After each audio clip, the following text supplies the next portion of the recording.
आज हम बात करेंगे कार्तिकेयपुर राजवंश की। कार्तिकेयपुर राजवंश की स्थापना का श्रेय बसंत देव को जाता है। ठीक है, बसंत देव ने कार्तिकेयपुर राजवंश की स्थापना की। अब बसंत देव कौन थे? बसंत देव जो है, कहा जाता है कि एक यशोवर्मन थे जो मौखरी वंश से ही ताल्लुक रखते थे, ऐसा कहा जाता है। इसका कोई प्रमाण नहीं है। तो जब हर्ष की मृत्यु हो जाती है तो जो हर्ष का शासन था कन्नौज के आसपास जो इनका शासन था, यहाँ पर यशोवर्मन का अधिकार हो जाता है। यशोवर्मन अपना अधिकार स्थापित कर लेता है।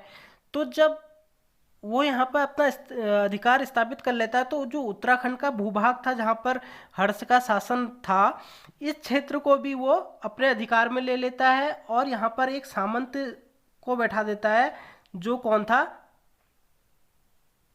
बसंत देव। कौन था? बसंत देव। तो इसको यहाँ पर सामंत के रूप में बैठा देता है। तो होता यह है कि आगे चल के कश्मीर का शासक जो है इस पर आक्रमण कर देता है और यहाँ इसको एक युद्ध में हरा देता है। उसके बाद क्या होता है, जब यशोवर्मन युद्ध में हार जाता है तो जो उत्तराखंड का भूभाग है, ये इस क्षेत्र में जो होता है, बसंत देव जो है अपना राज्य स्थापित कर देता है, अपने आप को स्वतंत्र घोषित कर देता है और यहाँ पर कत्यूरी राजवंश या कार्तिकेयपुर राजवंश की स्थापना करता है। ठीक है दोस्तों, तो इसके बारे में हम आगे पढ़ते हैं। देखो, इसका इतिहास, कार्तिकेयपुर राजवंश का इतिहास जो है, तालेश्वर व पांडुकेश्वर के दान पात्रों तथा बागेश्वर, कंडारा, पांडुकेश्वर, बैजनाथ आदि स्थानों से प्राप्त ताम्रलेखों के आधार पर किया गया है। ठीक है, कुमाऊं के क्षेत्र में कुछ ताम्रलेख मिले, ठीक है, जिनके आधार पर क्या किया गया, कार्तिकेयपुर राजवंश के बारे में बताया गया है। ठीक है, अगला हम बात करते हैं कार्तिकेयपुर राजवंश की स्थापना कब हुई? 700 ईस्वी में हुई। शुरू में 300 वर्षों तक इस राजवंश की राजधानी कहाँ थी? जोशीमठ, चमोली में। ठीक है, कहाँ थी? ये इंपॉर्टेंट है। कार्तिकेयपुर राजवंश की शुरुआत में राजधानी कहाँ थी? जोशीमठ, चमोली में। ठीक है, यहाँ पर इन्होंने कार्तिकेयपुर नामक स्थान पर इसकी राजधानी बनाई। इसके बाद इसकी राजधानी कहाँ चले गई? अल्मोड़ा के कत्यूर घाटी, बैजनाथ, बागेश्वर के पास कार्तिकेयपुर नामक स्थान पर बनाई। ठीक है, तो ये जहाँ गए, पहले ये जोशीमठ गए तो यहाँ पर इन्होंने कार्तिकेयपुर नामक स्थान बसाया। ठीक है, उसके बाद जब ये अपनी इन्होंने राजधानी शिफ्ट करी अल्मोड़ा कत्यूरी घाटी में, तो यहाँ पर भी इन्होंने कार्तिकेयपुर नामक स्थान बसाया। ठीक है, जो इन्होंने अपनी एक राजधानी बनाई। इसके बाद बात करते हैं हम, इस राजवंश को उत्तराखंड कुमाऊं का प्रथम ऐतिहासिक राजवंश माना जाता है। ठीक है, प्रथम ऐतिहासिक राजवंश उत्तराखंड का कौन था? सवाल आता है तो कत्यूरी या कार्तिकेयपुर वंश। ठीक है, इसके बाद बात करते हैं हम सन 700 ईस्वी से लगभग 1030 ईस्वी तक कार्तिकेयपुर राज्य पर 3 से अधिक परिवारों ने शासन किया। ठीक है, जो कार्तिकेयपुर राज्य था इस पर 3 से अधिक परिवारों ने शासन किया। ठीक है, इसके बाद बागेश्वर लेख के अनुसार इस राज्य के प्रथम परिवार या प्रथम वंश कह लो, कौन था? राजा बसंत देव, जिसने इसकी स्थापना की थी, कार्तिकेयपुर राज्य की या कार्तिकेयपुर राजवंश की स्थापना की थी बसंत देव। यह जो था पहला परिवार या पहला वंश था। तो इसके बाद बात करते हैं, बसंत देव ने क्या किया? परम द्वारक महाराजाधिराज परमेश्वर की उपाधि भी धारण की। ठीक है, यह क्वेश्चन भी आता है कि परम द्वारक महाराजाधिराज परमेश्वर की उपाधि किसने धारण की? बसंत देव ने। ठीक है, इसके बाद बात करते हैं हम, बसंत देव के बारे में बोला जाता है कि इसने एक मंदिर को सवर्णेश्वर नामक ग्राम जो है दान में दिया था। ठीक है, यह क्वेश्चन भी आता है। इसके बाद दोस्तों हम बात करते हैं खरपड़देव वंश की या खरपड़देव परिवार की। ठीक है, इसका दूसरा परिवार, इसके बारे में बोला गया है कि दूसरा वंश जो था कौन था? खरपड़देव वंश था। इस कार्तिकेयपुर राजवंश में जो दूसरा परिवार राज करता है वो कौन करता है, खरपड़देव वंश करता है।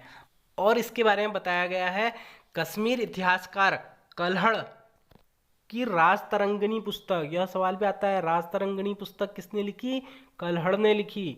तो कश्मीर इतिहासकार कल्हड़ की राजतरंगिणी में कश्मीर राजा ललितादित्य मुक्तापीड़ द्वारा गढ़वाल क्षेत्र को जीतने का उल्लेख मिलता है। जिस ललितादित्य मुक्तापीड़ ने क्या किया था, कन्नौज के राजा यशोवर्मन को युद्ध में हराया था, वही जो है गढ़वाल क्षेत्र पर भी आक्रमण करता है। इसका उल्लेख कहाँ मिलता है, राजतरंगिणी में मिलता है। ठीक है, तो गढ़वाल क्षेत्र पर जब वो अधिकार करता है तो उसी समय संभवतः क्या होता है, खरपड़देव कार्तिकेयपुर पर कब्जा कर लेता है और खरपड़देव वंश की स्थापना करता है। फिर इसके पश्चात क्या होता है, उसका पुत्र कल्याणराज शासक बना। खरपड़देव वंश में एक और राजा की बात आती है, कल्याणराज, जो खरपड़देव वंश का ही था, खरपड़देव का लड़का था, जिसकी पत्नी का नाम क्या बताया गया है, महारानी लद्दा देवी बताया गया है। ठीक है, इसके बाद बात करते हैं खरपड़देव वंश का अंतिम शासक, उसका पोता मतलब खरपड़देव का कौन था, त्रिभुवन राज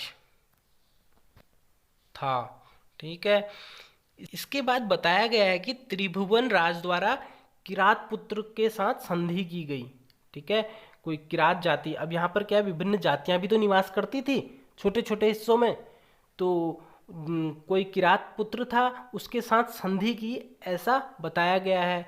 और व्यागेश्वर देवता के मंदिर को भूमि दान के बारे में भी बताया गया है।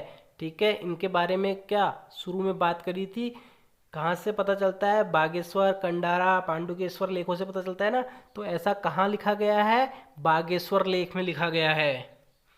अगला हम बात करते हैं नालंदा अभिलेख में बंगाल के पाल शासक धर्मपाल द्वारा गढ़वाल पर आक्रमण करने की भी चर्चा है बताया गया है। तो संभवतः इसी आक्रमण के बाद कार्तिकेयपुर राज्य पर खरपड़देव वंश के स्थान पर क्या होता है, अब आ जाता है निम्बर वंश। जब धर्मपाल, बंगाल का शासक धर्मपाल जो है गढ़वाल पर आक्रमण करता है, तो उसी समय इसका फायदा उठाकर निम्बर वंश भी यहाँ पर कुमाऊं क्षेत्र पर अपना अधिकार जमा लेता है।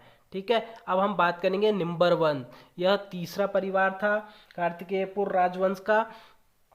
तो इसके बारे में इतिहासकारों ने हमें बताया है कि निम्बर ने पालों से संधि की, पाल वही धर्मपाल वहाँ जो गढ़वाल में शासन चला रहे थे, ठीक है, उनके साथ संधि की, ऐसा बताया गया है। इसके बाद आता है निम्बर जो था शैव मतालंबी था, उसने जागेश्वर में विमानों का निर्माण शुरू करवाया था, ऐसा भी बताया गया है। तो यह सवाल भी आता है कि जागेश्वर में विमानों का निर्माण किस शासक ने करवाया था, निम्बर ने। अब बात करते हैं हम निम्बर के बाद उसका पुत्र इष्टगण शासक बनता है। ठीक है, निम्बर के बाद इष्टगण आता है। तो इष्टगण के बारे में क्या है कि कार्तिकेयपुर राजवंश का यह पहला ऐसा शासक था जिसने समस्त उत्तराखंड को एक सूत्र में बांधने का प्रयास किया। ठीक है, जो उत्तराखंड का पूरा क्षेत्र था इसको जो है एक सूत्र में बांधने के इसने प्रयास किए, ऐसा कहा गया है। ठीक है, तो यह सवाल ही बनता है कि उत्तराखंड को एक सूत्र में बांधने का प्रयास किसने किया था, इष्टगण ने किया था। यह भी अपने पिता की भांति शैव ही था। इसके बाद बात करते हैं जागेश्वर में इसने नवदुर्गा, महिषमर्दनी, कुलीस तथा नटराज मंदिरों का निर्माण करवाया। तो जागेश्वर में जो है आप जाएंगे तो वहाँ पर क्या है, नवदुर्गा, महिषमर्दनी, लौकीश और नटराज के भी मंदिर हैं। ठीक है, इनका निर्माण किसने करवाया था, यह बताया जाता है कि इसका निर्माण इष्टगण ने ही कराया था। ठीक है, इष्टगण ने ही कराया था। इसके बाद आगे हम बात करते हैं इष्टगण के बारे में कि इसका पुत्र ललित सूर शासक बना। ठीक है, इस वंश में कौन बना, ललित सूर देव का उल्लेख मिलता है। तो इसके बारे में हम और बात करते हैं। पांडुकेश्वर के ताम्रपत्र से इसे कालिकलंक पंक में मग्न धरती के उद्धार के लिए 12 अवतार के समान बताया गया है। अब बात करते हैं हम पांडुकेश्वर ताम्रपत्र में ललित सूर्यदेव के बारे में। उसके पुत्र भूदेव के राजा बनने का भी उल्लेख मिलता है। ठीक हो गया। देखो भूदेव के बारे में कहा गया है कि ने बौद्ध धर्म का विरोध किया। भूदेव ने क्या किया? बौद्ध धर्म का विरोध किया तथा बैजनाथ मंदिर का निर्माण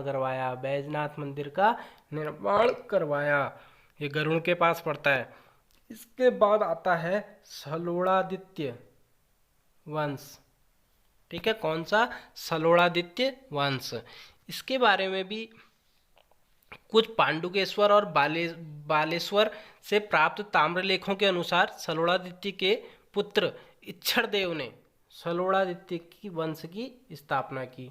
ठीक है, एक सलोड़ादित्य थे, इनके जो पुत्र थे इच्छड़देव, इन्होंने जो क्या किया? सलोड़ादित्य वंश की स्थापना की। इच्छड़देव के बारे में बोला जाता है कि इसने क्या किया? भुवन विख्यात दुर्मदाराती सिमनविनी विद्यंत दीक्षादान दक्षैक गुरु की उपाधि धारण की थी। ठीक है, इसके बाद इच्छड़देव के बाद इस वंश में क्रमशः देशदेव, पद्मदेव, सुमिक्षराज देव आदि शासकों का भी उल्लेख मिलता है। ठीक है, इसके बाद आते हैं आसंती देव वंश या आसंत देव परिवार। ठीक है, यह 5वां परिवार है। इसकी स्थापना आसंती देव ने की। ठीक है, इस वंश का अंतिम शासक ब्रह्मदेव को कहा जाता है, जिसे इतिहास में अत्याचारी एवं कामुक राजा बताया गया है। ठीक है, ब्रह्मदेव को क्या बताया गया है? कुमाऊं के इतिहास में अत्याचारी और कामुक राजा बताया गया है। इसके बाद इस कार्तिकेयपुर राजवंश का कोई भी प्रमाण नहीं मिलता है। अब हम बात करेंगे कार्तिकेयपुर राजवंश या कत्यूरी राजवंश के कुछ महत्वपूर्ण तथ्यों के बारे में। ठीक हो गया, जिनमें देखो लक्ष्मीदत्त जोशी के अनुसार कार्तिकेयपुर राजवंश के जो राजा थे मूलतः कहाँ के थे? अयोध्या के बताए गए हैं। ठीक है, किसके अनुसार? लक्ष्मीदत्त जोशी के अनुसार। अब बात करते हैं अगला, इन राजाओं के इष्ट देवता कार्तिकेय को माना गया है। कार्तिकेय, ठीक है, शिव जी के पुत्र। आगे बात करते हैं, कार्तिकेय वंशीय राजाओं के लोक हितकारी कार्यों के कारण कुमाऊं क्षेत्र में आज भी यह प्रचलित है कि कार्तिकेयपुर वंश के अवसान पर सूर्य अस्त हो गया और रात्रि हो गई थी। ठीक है, इस वंश के बारे में बोला जाता है कि जब इसका अंत हुआ तो सूर्य अस्त हो गया और रात्रि हो गई। ठीक है, यह किस वंश के बारे में बोला जाता है? कार्तिकेयपुर वंश के बारे में बोला जाता है। यह इंपॉर्टेंट सवाल है। इसके बाद हम आते हैं, बद्रीदत्त पांडे कार्तिकेयपुर राजाओं को सूर्यवंशी कहते हैं। जो बद्रीदत्त पांडे हैं यह क्या? सूर्यवंशी बताते हैं कार्तिकेयपुर राजाओं को। अगला, ये शासक गिरिराजक चूड़ामणि के उच्च पद से विभूषित थे। ठीक है, यह सवाल बनता है, काफी बार पूछा गया है कि गिरिराजक चूड़ामणि के उच्च पद से कौन से वंश के शासक विभूषित थे? कौन थे? कार्तिकेयपुर राजवंश के। इसके बाद हम बात करते हैं कार्तिकेय वंशीय राजाओं की जो राष्ट्रभाषा थी वह कौन सी थी?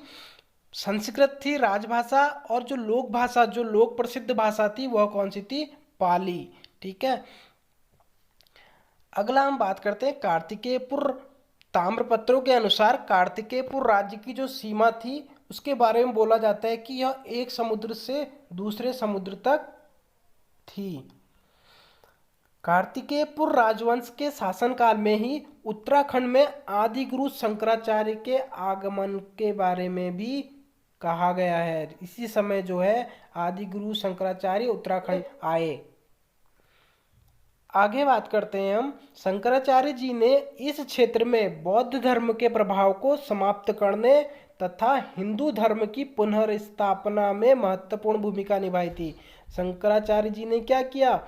उत्तराखंड पर आकर इस स्थान में बौद्ध धर्म का जो प्रभाव था उसको जो है समाप्त किया और यहाँ पर हिंदू धर्म की पुनर्स्थापना की। और इसके अलावा शंकराचार्य जी ने क्या किया, बद्रीनाथ धाम और केदारनाथ मंदिरों का पुनरुद्धार कराया। इसके बाद शंकराचार्य जी ने इस दौरान ज्योतिर्मठ ज्योतिर्मठ की स्थापना भी की और सन 820 ईस्वी में क्या, केदारनाथ में उन्होंने अपने शरीर को त्याग दिया। तो दोस्तों हम इस टॉपिक को यहाँ पर समाप्त करते हैं। अब आपको क्या करना होगा, इसी टॉपिक से या इसके अलावा आप अपनी किताबों से इसके छोटे छोटे नोट्स तैयार कीजिए, ठीक है। जो सवाल परीक्षा की दृष्टि से इम्पोर्टेंट हैं उन्हें अपनी नोट्स में लिखिए और अपनी एग्ज़ाम की तैयारी कीजिए, ठीक है। Thank you.